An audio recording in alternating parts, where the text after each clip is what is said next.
Welcome to the Achievable FINRA podcast. I'm Tyler, the founder of Achievable, and we have affordable courses for the FINRA SIE, Series 6, Series 7, 63, 65, and 66 exams with industry best pass rates. Each Achievable course includes everything you need to pass the first time. A full textbook, videos on key topics, thousands of questions backed by our memory-enhancing algorithm, and full-length practice exams. You can try it out for free at achievable.me. And if you like it, use the code podcast to get you 10% off at checkout. This podcast was made from a video by Achievable's FINRA course author, Brandon Rith. If you'd like to have the visual aid of a video, please go to Achievable's YouTube channel and search for the video by the same name. Let's talk intrinsic value, in the money, exercise value, all that's pretty much the same thing.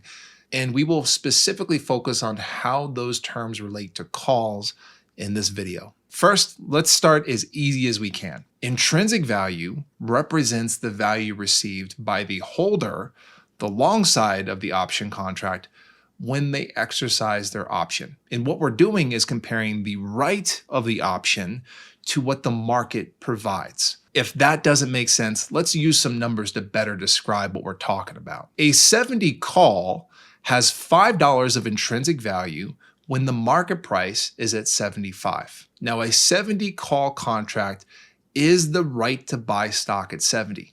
And I already know what you're thinking. Aren't there two sides to every option contract? Yes, there are always two sides to an option contract. But as a contract itself, a 70 call provides the right to buy stock at 70. A lot of people think of calls kind of like a coupon that you get through a store. So for example, let's say that there is a coupon to buy, a TV for 70 bucks. That'd be a pretty good deal. So a store puts out a coupon to buy a TV for 70 bucks. What is that coupon? The coupon is the right to buy the TV for 70 bucks. If we think about it, the store that created that coupon has the obligation to sell that TV for 70 bucks. So again, the coupon itself is the right to buy a TV at 70 bucks, but the person that wrote that coupon or created that coupon has the obligation to sell that TV for 70 bucks. And that's kind of how you want to think about an option. A 70 call is the right to buy stock at 70, and if you hold that option or own that option, you own that right. But there's also another side. The person that wrote that option, the seller of that option, has the obligation to sell stock at 70 should they get exercised. And that's a big if. Not every option is exercised. We might get to the expiration day and there might not be any intrinsic value and might not make any sense for the holder to exercise their contract. But let's get back to the original example. A 70 call has $5 of intrinsic value when the market is at 75. And it's because that call gives the right to buy at 70 when the market is offering the same security for 75. Now, here's something that might be kind of difficult to do. You need to remove intrinsic value from the term good, meaning that intrinsic value is not always a good thing. Let's clarify. Intrinsic value is good for the long side, meaning that an investor that purchases an option wants to gain intrinsic value. They want to exercise their option. Otherwise, they spent money on something that just expires. But the person that wrote the option contract, that sold the option contract, they don't want intrinsic value. Intrinsic value is bad news to them because intrinsic value means they're likely going to have to fulfill their obligation. And whenever a writer, a seller of an option contract, has to fulfill their obligation, they are losing some amount of money. They might not end up with an overall loss, but when an option is exercised, the writer is losing some amount of money. If they lose more than the original premium they received up front, that is when they have an overall loss. So with all that being said, let's summarize the point. Intrinsic value is good for the long side, bad for the short side. Now, something else that you should keep in mind. Intrinsic value does not directly involve the premium. And that's kind of tough to say on the surface. The premium and the intrinsic value are connected. The intrinsic value of an option influences the premium of the option, but intrinsic value itself does not involve the premium. So for example, with our numbers here, the 70 call, when the market price is at 75, That's $5 of intrinsic value. And that would be the case whether the option had a premium of 6 or a premium of 9 or a premium of 15. Now, the option in this example would never have a premium of less than 5. If you were to break down the premium is equal to intrinsic value plus the time value of the option. If the intrinsic value is 5, the premium is always going to be at least $5. The more time an option has until it expires, the more time value it has, and the more expensive the overall premium is. The option would never have a premium of less than 5, but the premium could literally be any number above 5. Intrinsic value only relates to the value that the option provides upon exercise. And if the holder of the option has the right to buy stock at 70, when the market price is offering the same stock for 75, that's again $5 of intrinsic value, and that's all we're focusing on. Another thing to be aware of is that intrinsic value does not necessarily mean profit. The investor can exercise the option and buy stock at 70 and sell that stock for 75 in the market, making a $5 per share profit. But if the premium costs the equivalent of $6 per share, they're losing $1 per share. And given that every option contract covers 100 shares, that would be a $100 overall loss per contract. Again, I'm going to sound like a broken record, but the intrinsic value only reflects the value of the option to the holder upon the exercise of the contract. If they spent a bunch of money on the option premium and made less back when they exercised, they're losing. So again, intrinsic value should not be tied to profit. A holder of a contract can have intrinsic value and both be profitable or unprofitable. It really depends on the big picture. There's one more thing that we need to cover, and then we're going to look at a practice question together to implement the stuff we've learned in this video. In the Achievable materials, we use the term call up, put down. We didn't make up this term. This term has been around in the options markets forever, and it's a great term to remember. So let's focus on the call up part of it.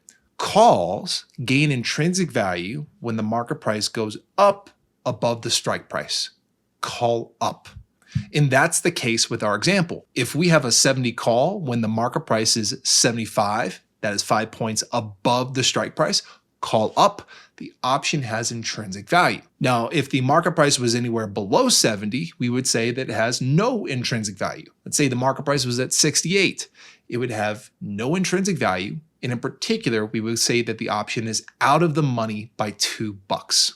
If the market price was at 70, the option would be at the money. Still, it would make no sense for the option holder to exercise their option contract. I mean, why would they want to buy stock at 70 through their option when they could just go to the market and buy it at the same price? And by the way, a lot of broker dealers charge exercise fees when they exercise options. So if it doesn't have intrinsic value, the investor is just not going to exercise the option contract. And that is why call up is such a valuable term. Calls are only exercised if the market price is above the strike price. Keep in mind, intrinsic value is not a good thing for the short side, but it would still be the same scenario. If the market price is above 70, the option still has intrinsic value. It's still in the money, but if we're looking at it through the lens of the writer, the short side, we use all that same terminology. It's just that terminology is bad for them. If you're short an option, you don't want it to gain intrinsic value. You don't want it to go in the money. And if it does, you're losing some amount of money. The question is, do you lose more than the premium received up front? Okay, we talked about a lot of stuff there. Let's take a look at a practice question together to better understand this concept. Here it is. If you want to take a moment and see if you can answer it on your own, pause the video, and then we'll reconvene as soon as you hit play. Okay, let's look at the question together. One long Dow June 75 call is trading at $5.75 when the market price of Dow is $76.75. What is the option's intrinsic value and time value? First thing that we should do is reestablish that premium formula because that's what we need to know in this question. The premium is equal to the intrinsic value plus the time value of the option. We already know what the premium is. It is $5.75. So let's plug that in on the left side of the formula. And now we just need to figure out what is the intrinsic value, what's the time value. Let's go back to the term we originally used. Call up, put down. Calls gain intrinsic value when the market price rises up above the strike price of the option.